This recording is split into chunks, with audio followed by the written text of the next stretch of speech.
Error. Electricity in line. Override accepted. Infusion initiated.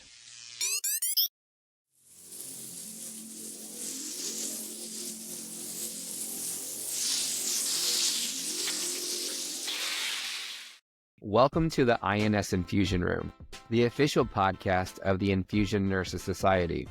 In this podcast, we explore all things infusion therapy through a real-life conversation, covering the latest trends, new research, evolving standards, and key industry insights. Whether you're an experienced infusion nurse or new to the field, we aim to keep you informed and empowered with the knowledge to stay at the forefront of the profession. My name's Derek, and I'm your host. Let's dive in.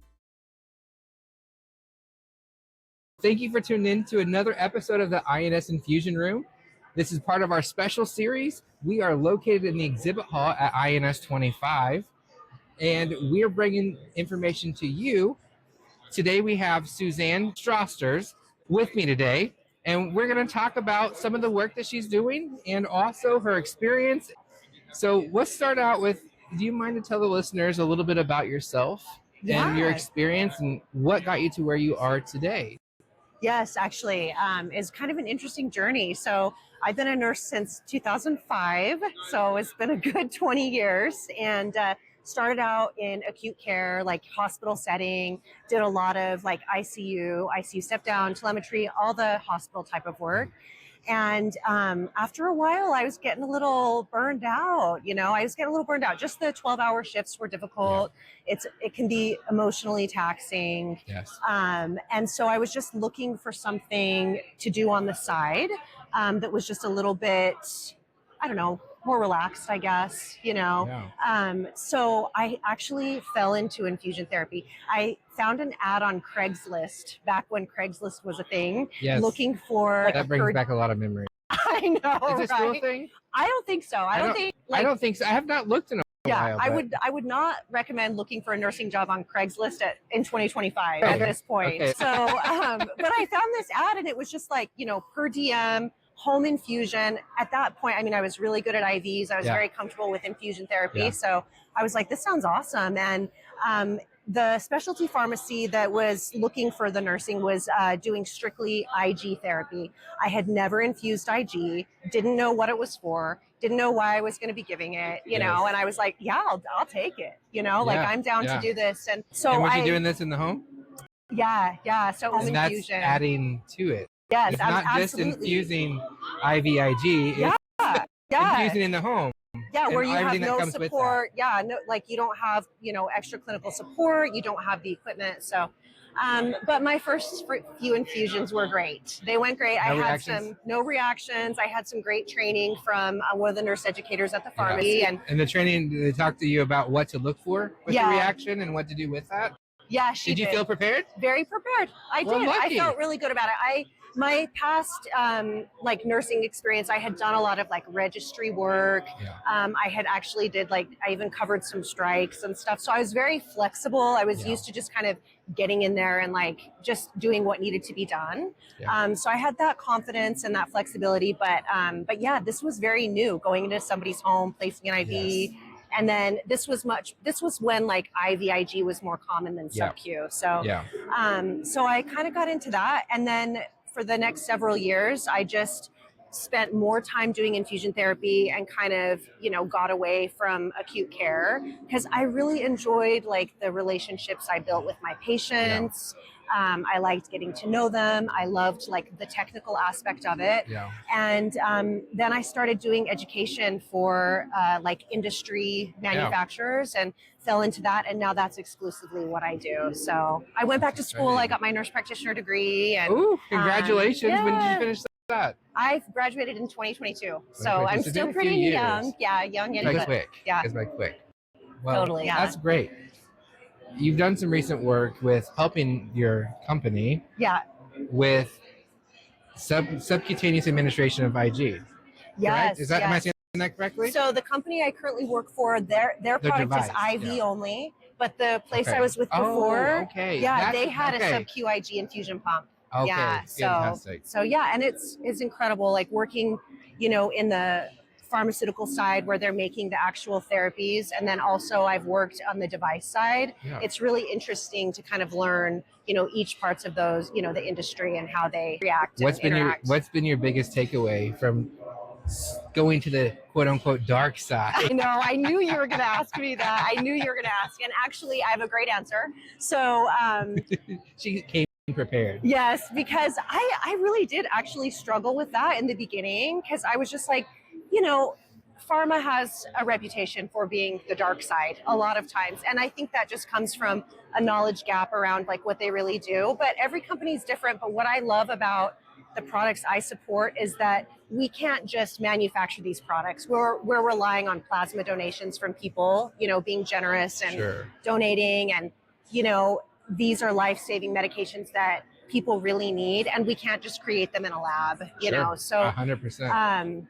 there's there's a supply and demand issue and, the patients really need them. And I just feel bad. And then you realize it's maybe not such a dark side. It's not dark at all. Not at all. Yeah. And I think we consider things that are dark that are not pertaining to us directly Yeah. at any given time. Yeah, for sure. Yeah, thank you. Yeah, That's great. I love- You're presenting at INS 25 Yes, What I day? can't believe it. Tomorrow morning. tomorrow morning. Yeah, Woo-hoo. I know.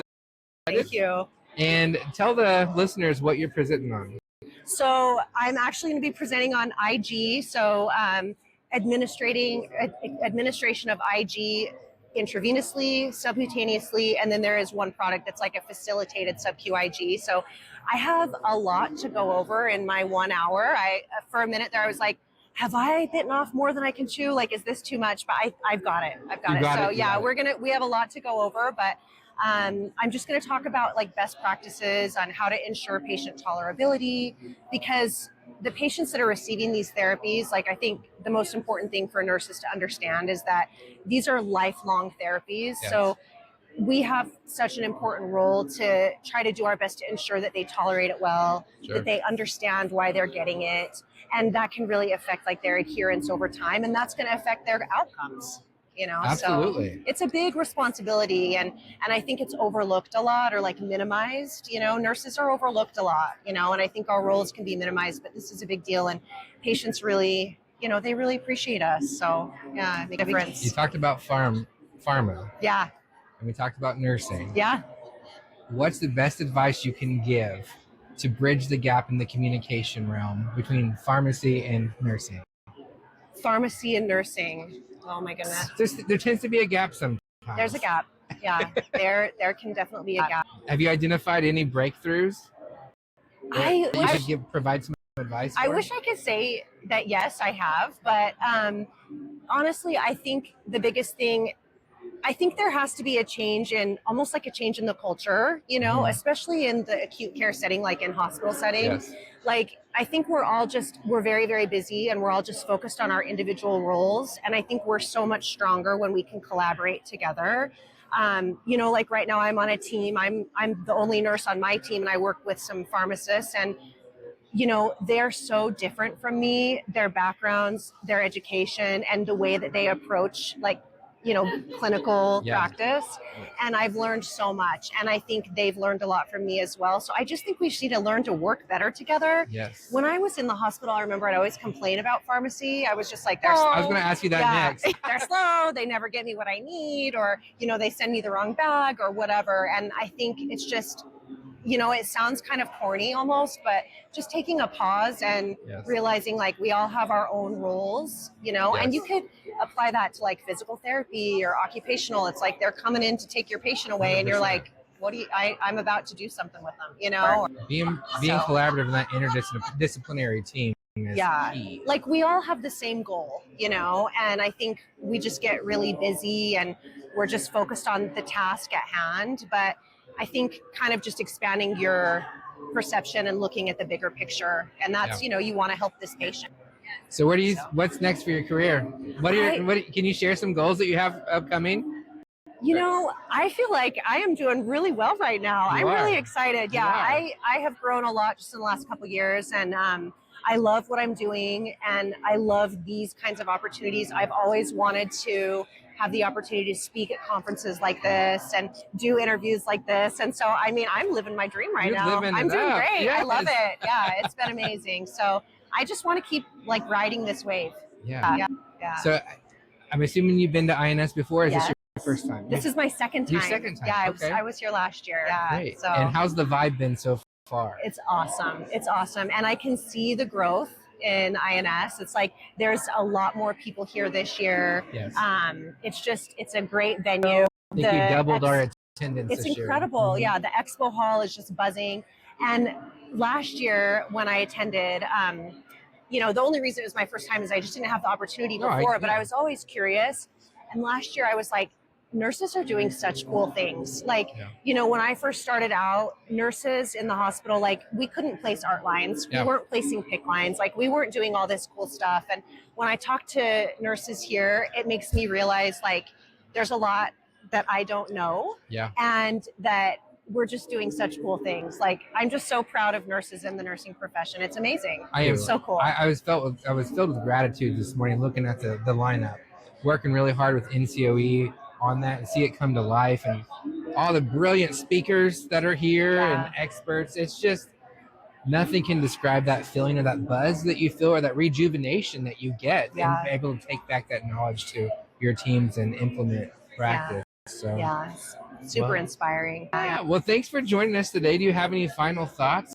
Yeah, I do. Conclude? I'm glad you asked. I do. So I just want to say, like young nurses out there, like don't get discouraged because, if you're not in an area that you love, it's fine. There's so many areas that you can like make an impact in nursing. I mean, right now I'm working in the industry and I feel like I'm really making a positive impact. I mean, look at what you're doing, you're educating nurses. There's so much you can do. So, I have to be honest, in the first like maybe decade of my career, I was like, did I make the wrong choice?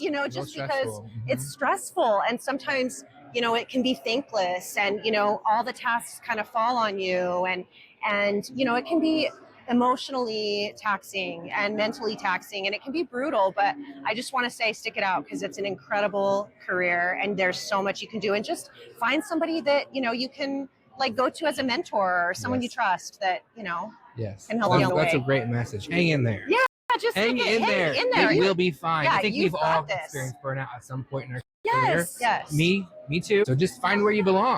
Absolutely. Yeah. Just try new things. Don't be afraid to switch it up and just seek until you find what works for you. Great. Yeah. Well, thanks for joining us today. Thank you. And as always, thank you for tuning in today in the INS Infusion Room.